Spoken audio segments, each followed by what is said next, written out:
Good morning student, class 5 subject in the grammar lesson for today topic लिंग। सबसे पहले आता है लिंग किसे कहते हैं। संज्ञा शब्द के जिस रूप से उसके पुरुष जाति या स्त्री जाति के होने का बोध होता है उसे लिंग कहते हैं।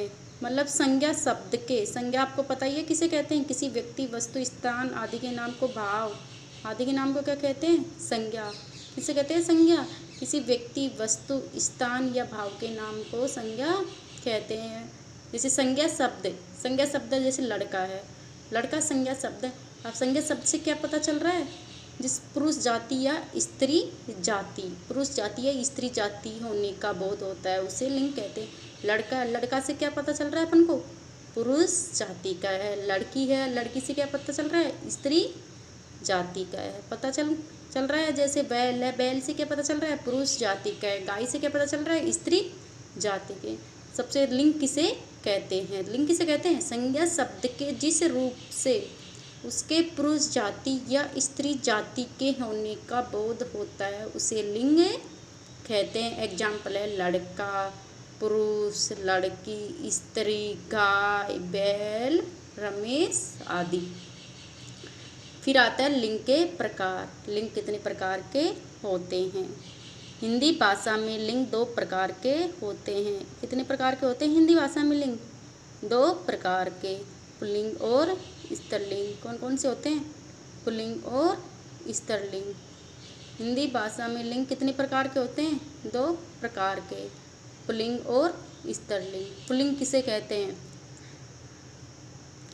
देखो संस्कृत भाषा में लिंग कितने प्रकार के होते हैं, 3। कितने प्रकार के होते हैं, 3। जबकि हिंदी भाषा में लिंग कितने प्रकार के बताए गए हैं, 2। ये चीज़ ध्यान रखने वाली बातें हैं, अपन कन्फ्यूजन नहीं होना है। क्योंकि संस्कृत में कितने प्रकार के होते हैं लिंग, 3 प्रकार के। हिंदी में 2 प्रकार के। हिंदी में 2 कौन कौन से होते हैं, पुल्लिंग होता है और स्त्रीलिंग होता है। देखो पुल्लिंग, जिन शब्दों से पुरुष जाति का बोध होता है वे पुल्लिंग कहलाते हैं। मतलब जिन शब्दों से अपन को पुरुष जाति का पता चल रहा है उसे क्या कहते हैं, पुल्लिंग कहते हैं। घोड़ा, पुरुष, शेर, मोर, लड़का आदि। कौन कौन है, घोड़ा। एग्जाम्पल देखो, घोड़ा, पुरुष, शेर, मोर, लड़का आदि। फिर आता है स्त्रीलिंग, जिन शब्दों से स्त्री जाति का बोध होता है वे स्त्रीलिंग कहलाते हैं। स्त्रीलिंग किसे कहते हैं, जिन शब्दों से स्त्री जाति का बोध होता है वे स्त्रीलिंग कहलाते हैं। घोड़ी, स्त्री, शेरनी, मोरनी, लड़की आदि। मतलब जिन शब्दों से हमें स्त्री जाति का पता चल रहा है उसे किसे कहते हैं, स्त्रीलिंग। जैसे घोड़ी शब्द से हमें स्त्री जाति का पता चल रहा है, स्त्री से, शेरनी से,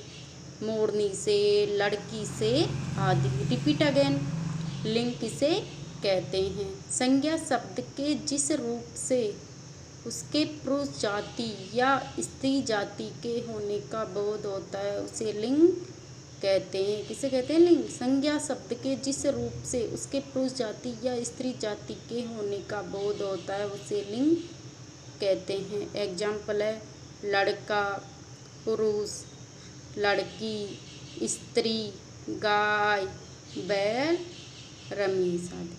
लिंग के प्रकार। लिंग के प्रकार। हिंदी भाषा में लिंग 2 प्रकार के होते हैं। हिंदी भाषा में लिंग कितने प्रकार के होते हैं, 2 प्रकार के, पुल्लिंग और स्त्रीलिंग। कौन कौन से, पुल्लिंग और स्त्रीलिंग।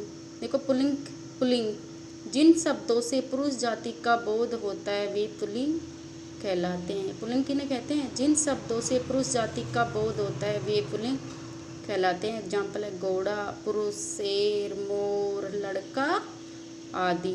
फिर आता है स्त्रीलिंग, जिन शब्दों से स्त्री जाति का बोध होता है वे स्त्रीलिंग कहलाते हैं। मतलब जिन शब्दों से स्त्री जाति का बोध होता है वे स्त्रीलिंग कहलाते हैं। एग्जाम्पल है घोड़ी, स्त्री, शेरनी, मोरनी, लड़की आदि। और देखो कुछ शब्द ऐसे होते हैं जिनके अंत में आ, पा, पन रहता है, वे क्या रहते हैं, सदैव पुल्लिंग होते हैं। कुछ शब्द रहते हैं जिनके अंत में आ, पा या पन रहता है, वे सदैव क्या होते हैं, पुल्लिंग। जैसे खाना, दाना, बुढ़ापा, मोटापा, बचपन, ये किस में आएंगे? पुल्लिंग में। जैसे और कुछ शब्दों के अंत में ई, इया, वट, हट होता है, वो क्या होते हैं? स्त्रीलिंग। कौन कौन से होते हैं? जैसे नदी, कुटिया, लड़की, मिलावट, ये सब किस में आते हैं? स्त्रीलिंग में। इसको आपको फिर नोटबुक में राइट करना है और लर्न करना है। Thank you.